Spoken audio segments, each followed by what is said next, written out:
Hello, I'm Evie, and for my whole life, I've always been second place. I've always been the girl who was great at many things, but not quite the best at anything. I've never been good enough to really make something of my craft outside of high school, like get a job or win a prestigious award, or even get into competitive universities. I applied for all of these things constantly, but I never seemed to win. There was always someone more experienced, someone who got less nervous, or someone who had a star quality you couldn't ignore, and they got picked over me. So, when it was time to apply for colleges, I knew I had to give myself every opportunity I could to get picked by the best, most prestigious, highest ranked musical theater program I could.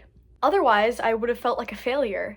Those other times I wasn't picked, I had excuses for, like being unprepared or being younger or not thinking about the audition hard enough, or something like that. But this time, I promised myself I would make it different. In spring of my junior year, I started preparing for my college auditions.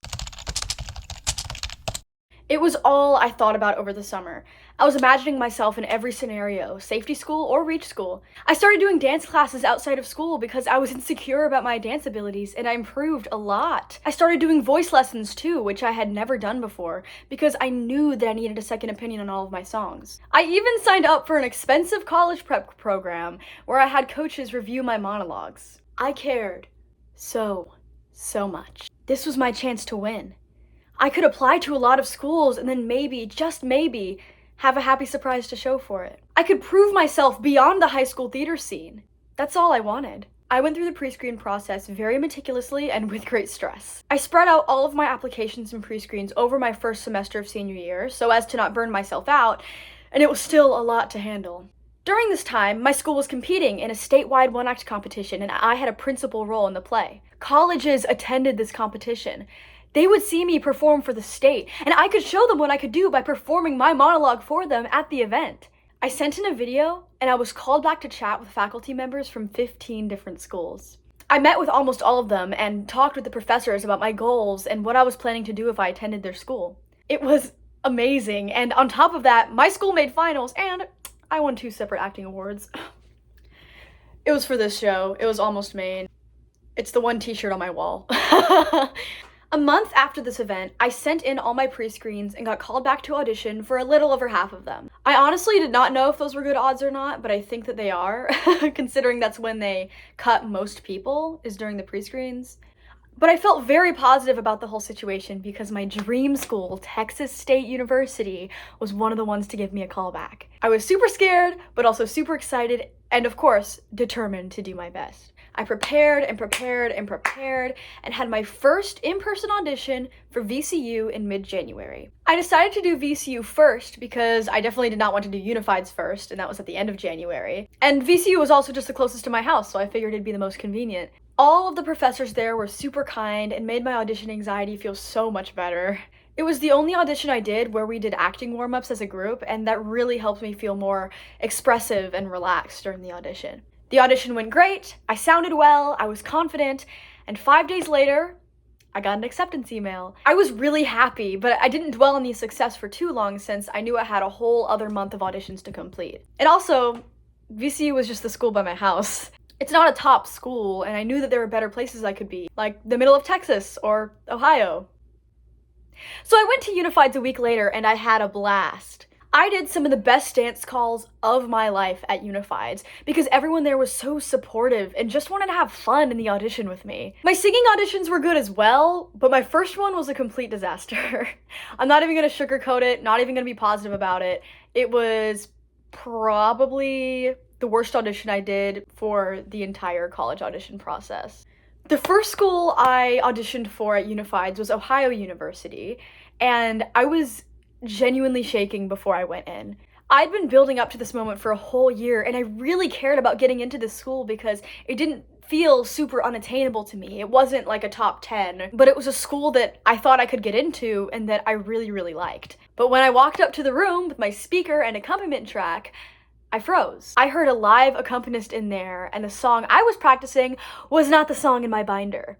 Basically, I had to switch up my Golden Age song I was doing right before going in, and the accompanist also had a hard time keeping up with me during my contemporary song. It was just a giant mess. And I believe in, like, faking it till you make it, but I couldn't really do that because I was genuinely terrified and not proud of all of what I was doing. Like, I walked in confident, and I believed that I could do it, but like the shaking just made my head voice sound really weak.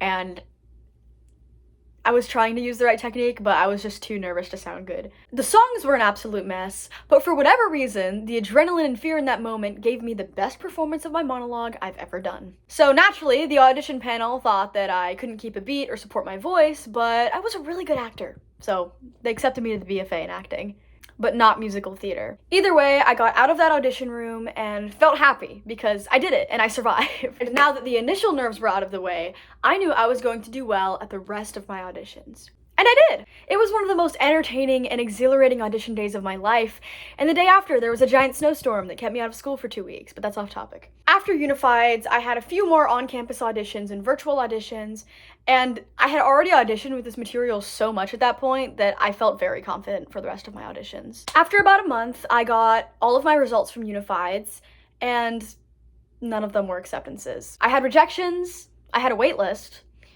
but no real acceptances right out the gate. It was a little disheartening that we spent all that money and time and effort traveling to NYC to do those auditions, and I didn't get accepted to any of them, but I knew I had other chances and plenty of results I was still waiting on. Well, time went by, and I got an update from Texas State. They emailed me 2 weeks after my virtual audition in February, saying that I was one of their top applicants and there was only a small pool left for them to choose from. This made me so excited and it gave me so much hope. Texas State was my dream school, not only for the career opportunities it provided, but also because it was one of the only schools I knew my family could afford. So you can imagine how anxious I was waiting for the next month for my audition results. By mid-March, I was done with all of my auditions and I wanted to start making decisions, but I still hadn't heard from a large handful of schools, including Texas State. They said that they would have my final results 2 weeks after, but my results still hadn't arrived. I waited another week and there was still nothing in my inbox. I thought that that email they sent me would mean I was accepted or waitlisted, because one of my friends got the same email from Columbia University and was eventually accepted, but I was not her. I got second place, again. Towards the latter half of March, on a random Monday, I got my rejection letter. I just accepted it and moved on. My parents and friends had a harder time with that, but I had already been expecting to receive a rejection for about a week. My last realistic hope in my mind was JMU, which gave me the results about a week after that, and I was rejected again. At this point in the story, there were 4 schools I was accepted into, 1 waitlist, and 1 more I was still waiting on results for. But that one was Indiana University, and I didn't have much faith in getting into it at that point. The reason I was upset or a little disappointed was because I thought that all 4 of the schools I had gotten into were not particularly impressive at all. The first one was Christopher Newport University, which accepts around 70% of applicants to their MT program. Second was George Mason, which was my safety school that I was going to do the BA and then switch to the BFA if I attended. The third was acting at Ohio University, which I'm sure is fine. And the fourth was Virginia Commonwealth University, VCU, that first one that I mentioned. And of those 4 schools that I was accepted into, VCU was the obvious choice for me, but it still felt very disappointing. It's the college that everyone from my school goes to. It's 30 minutes from my house. It was almost nothing in my eyes when I applied. I thought I needed to go far away to get the education that I wanted, but I didn't realize that a top school was right in front of me and actually wanted me to attend. During April, I was still hoping to get off the waitlist at Rider University and maybe even be accepted to Indiana University. But I knew that VCU was my most likely choice, so I went to an accepted students preview day. And that was when I realized where exactly the school stood in the grand scheme of things. When I got accepted to VCU Theater, I didn't realize that they had a 15% acceptance rate. I thought it was like 25% at the least, and more realistically, I thought it was around 50%. I didn't realize that they had multiple Broadway alumni, some of which were nominated for Tony Awards. And I definitely didn't realize that they were ranked as the #1 public research university for the arts in the United States. That means that out of every public research school in the United States, they have the most resources for their visual and performing arts departments. How did I not know this? I just assumed it was nothing special because everyone around me thought it was nothing special. I had seen their main stages before, but I had nothing else to compare them to. They were the only college I had seen shows at. That is, until I saw shows at some other colleges I applied to that month, and decided with confidence that VC was the right place for me, actually. And that just because those schools' MT programs were more popular did not mean that they had better training.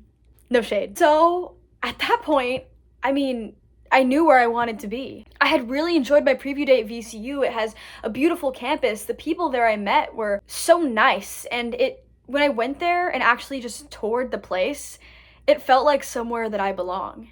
So I emailed Ryder, the tiny private school I now knew I would hate, about my waitlist results, and they said they weren't taking more people off the waitlist anyway, so that works out for the both of us. However, we were nearing the end of April, and I still hadn't heard anything from Indiana University. So I emailed them, and they had forgotten to give me my results. I was rejected. But wouldn't it be crazy if I wasn't, though? So yeah, that's how I got into VCU Arts. After committing, I still felt very sad and a little disappointed sometimes about all the rejections that I got, but I truly did try my best during the process, and I think I'm going to the best school I possibly could. And at that, it's an impressive one. I can confidently say that for once, I just won. And look, I may not have won the prize I wanted or the prize I was aiming for, but something in my heart tells me I'll be a lot happier in Richmond, Virginia than I would be in San Marcos, Texas, or anywhere in Ohio. No shade, again. Looking back, I got into the best school for me that I possibly could have, even if I didn't know it at the time. And that was all that I wanted. Thank you for watching.